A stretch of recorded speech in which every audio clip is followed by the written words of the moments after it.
Harabura amasaha make rukambikana hagati y'amakipe abiri y'amakeba hano mu Rwanda, APR FC na Rayon Sport. Ni umukino ushobora kwirukanisha umutoza mu gihe undi aba arimo gusingizwa. Uraba ari umukino w'umunsi wa kane wa shampiyona y'icyiciro cya mbere mu Rwanda, umwaka w'imikino wa 2021-2022. Uyu mukino uraba kuri uyu wa kabiri tariki ya 23 Ugushyingo 2021 isa 9 zuzuye kuri Stade Regionale i Nyamirambo. Ni umukino amakipe yombi agiye gukina. APR FC ariyo yakira Rayon Sport iri ku mwanya wa kane ku rutonde rwa shampiyona n'amanota 6, ariko ifite umukino w'ikiranane itakinnye na equipe ya Etincelle. Imikino ibiri yose yakinnye yarayitsinze, yinjiza ibitego 5, itsindwa igitego kimwe, naho Rayon Sport ni ya kabiri n'amanota 7, yakinnye imikino yose yinjiza ibitego 6, itsindwa ibitego 3. No mukino ujya kuba utapfa kuvuga ngo ikipe ni itsinda, kuba kenshi usanga ikipe isa n'iri mu bihe bitoroshye ariyo itsinda uyu mukino. Amakipe yombi agiye gukina uyu mukino nta nimwe ifite ikibazo cy'imvune gikomeye, kuko urebye ekipe ya APR FC izaba yakira uyu mukino.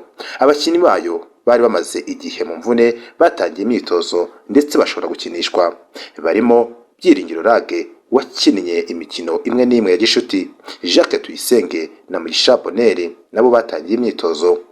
Rayon Sport nayo urebye abakinnyi hafi ya bose barahari, uretse umunyamaroke Ayub ufite ikibazo cy'imvune, ariko nawe yatangiye imyitozo.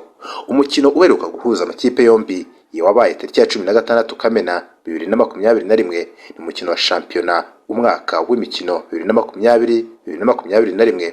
APR FC yatsinze ekipe ya Rayon Sport igitego kimwe ku busa cya Ishimwe Aniseti wari winjiye mu kibuga mu minota ya nyuma asimbuye. No mukino wabereye i Bugesera. Aya makipe agiye guhura ku nshuro ya 93 nyuma y'imyaka 53 Rayon Sport ishinzwe n'imyaka 28, ekipe ya APR FC ishinzwe mu mwaka w'1968. Imyaka 53 irashize ekipe ya Rayon Sport ishinzwe yashingiwe i Nyanza mu majyepfo y'u Rwanda, ikaba ari ikipe y'ubukombe ifite abafana benshi mu gihugu. Imaze kwegukana ibikombe 9 bya shampiyona, aho icyeruka yagitwaye mu mwaka w'imikino 2018-2019. Ifite kandi ibikombe 9 by'amahoro ndetse na kimwe cya Sekafa Kagame Cup. APR FC ikipe y'ingabo z'igihugu cy'u Rwanda yashinzwe mu mwaka w'1993. Imyaka 28 irashize iyi kipe ishingiwe ku murindi wa Byumba. Igitekerezo cyo kwishinga cyazanywe n'ingabo za APR, no kuvuga Armée Patriotique Rwandaise uzahindutse RDF, Rwanda Defense Force, zari z'ishyaka rya FPR Inkotanyi. Ubu iyi kipe ni ifite ibikombe byinshi bya shampiyona, ifite ibikombe 19, ifite kandi ibikombe 8 by'amahoro ndetse na 3 bya Sekafa Kagame Cup. Umukino uhuza aya makipe uretse ihangana ry'abakinnyi n'abatoza mu kibuga, usanga n'abafana babawukaniye kuruta abakinnyi babihemberwa.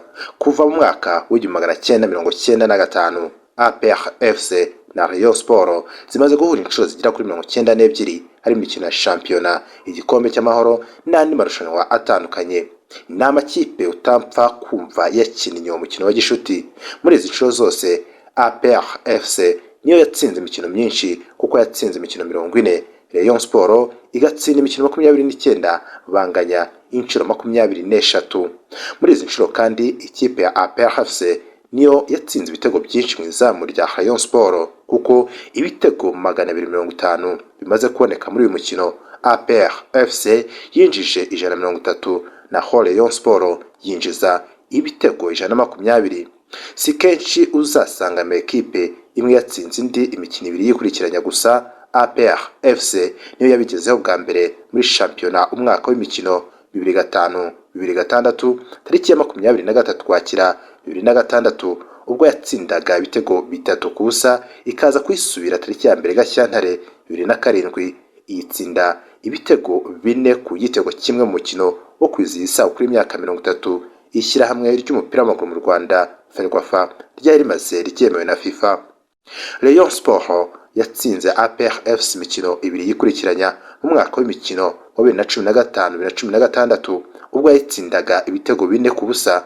Hari tariki ya 3 Gicurasi 2016 muri shampiyona byari inshuro ya kabiri itsinze ibitego 4 ku busa, kuko no 2013 byabayeho. Yisubira ku mukino wa nyuma w'igikombe cy'amahoro tariki ya 4 Nyakanga 2016 yitsinda igitego kimwe ku busa. Rayon Sport niyo ifite agahigo ko gutsinda uyu mukino ibitego byinshi, aho imaze kwitsinda inshuro ebyiri ibitego 5-2.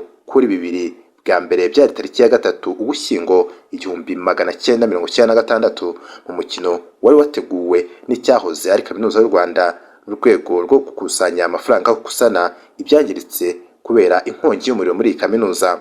Indi nshuro APR FC yatsinzwe na Rayon Sport ibitego 5-2 ni tariki ya 26 Ukwakira 1997 mu mukino wo gushyikiriza Rayon Sport igikombe cya shampiyona yari yegukanye. Muri 2017 niwo mwaka aya makipe yahuye inshuro nyinshi kuko yahuye inshuro 5.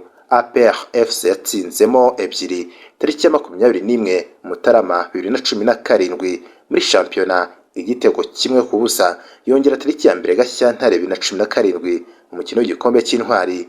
Rayon Sport nayo yatsinzemo imikino ibiri tariki ya 16 Nzeri 2017 itsinda igitego kimwe ku busa mu irushanwa ry'agaciro cyatsinzwe na Rutanga Eric, ndetse na tariki ya 23 Nzeri 2017 mu mukino w'igikombe kiruta ibindi mu gihugu Super Cup batsinze 2 ku busa. Aya makipe akaba yaranganyije umukino wa shampiyona wabaye tariki ya 25 Gicurasi 2017 igitego kimwe ku kindi. Ibi byahise bikuraho agahigo ko muri 2014 ubwo bahoragamo inshuro enye APR FC itsindamo inshuro ebyiri, Rayon Sport itsinda imwe, banganya inshuro imwe. APR FC ni iheruka gutsinda umukino uheruka guhuza amakipe yombi wabaye tariki ya 16 Kamena 2021 muri shampiyona umwaka w'imikino wa 2020-2021 yawutsinze igitego kimwe ku busa. Abakinnyi bakiniye amakipe yombi ndetse n'abigaragaje muri uyu mukino harimo Jimmy Gatete niwe rutahizamu watsinze ibitego byinshi muri uyu mukino, dore ko yakiniye amakipe yombi yatsinze ibitego 8, aho buri kipe yitsinda ibitego 4. Masudi Juma utoza ekipe ya Rayon Sport ndetse na Issa Bigirimana wakiniye APR FC ubu akaba nta kipe afite niyo batsindiye ekipe ya APR FC ibitego byinshi, aho buri umwe yayitsindiye ibitego 5. Sina Jerome wakinaga ekipe ya Rayon Sport yatsinze ibitego 6 muri uyu mukino. Nizigimana Karim Mackenzie, Iranzi Jean Claude, Sekamana Maxime, Bashunga Abuba, Mitima Isaac ndetse na Mushimimana Mohamed ubu bakina ekipe ya Rayon Sport ariko bahoze muri ekipe ya APR FC. Manishimwe Jaber, Bizimana Yannick na Mugisha Gilbert n'abakinnyi ba APR FC bahoze bakina ekipe ya Rayon Sport. Uretse aba bagikina muri aya makipe hari n'abandi bayavuyemo bakina handi ariko bayakiniye yombi nka Usengimana Faustin, Ndashimiye Eric Bakame, Bizimana Jihadi, Haruna Niyonzima, Irambona Masudi Juma, ubu ni umutoza Rwatubyaye Abdul, Nova Bayama, Yannick Mukunzi, Eric Tuyishime Kongole, Chuti Dominique Savio, Ngabo Albert, Nsengiyumva Mustafa, Jano Utakenge wahagaze gukina ayoboka yo gutoza ubu yitabye Imana.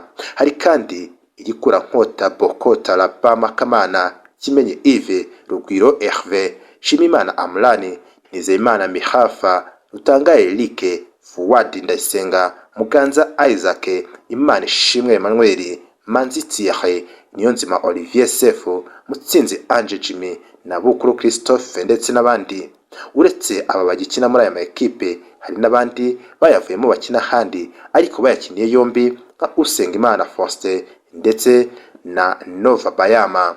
Davis Kasirye umugande wakiniye ekipe ya Rayon Sport mu mwaka w'imikino wa 2015-2016 niwe bashije gutsinda ibitego 3 mu mukino umwe, hat-trick. Ibi yabikoze tariki ya 3 Gicurasi 2016 ubwo Rayon Sport yanyagiraga ekipe ya APR FC ibitego 4 ku busa.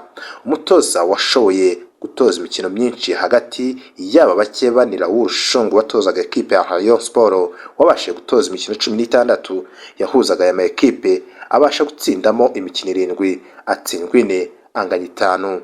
APR FC ndetse na Rayon Sport zigiye gukina umukino zose zifite abatoza bagiye gutoza uyu mukino barawutsinze inshuro 2. APR FC ifite umunyamaroc Adil Mohamed Eladi winjiye muri ekipe muri Nyakanga 2019 akaba yaratoje imikino 2 ya shampiyona yahuje ama ekipe, umwe wabaye mu Ukuboza 2019 yawutsinze ibitego 2-0, undi wabaye muri Kamena 2021 awutsinda igitego 1-0. Rayon Sport kandi ifite umutoza Masudi Juma nawe watsinze uyu mukino inshuro ebyiri. Uwa mbere yawutsinze muri Gicurasi 2016 hari muri shampiyona atsinda ibitego 4-0, undi awutsinda muri Nyakanga igitego 1-0 hari ku mukino wa nyuma w'igikombe cy'amahoro muri 2016. Ese ninde buze kwegukana aya manota atatu? Reka tuze kureba, gusa haracu wambaye. Iyi ni Hahubwenge TV.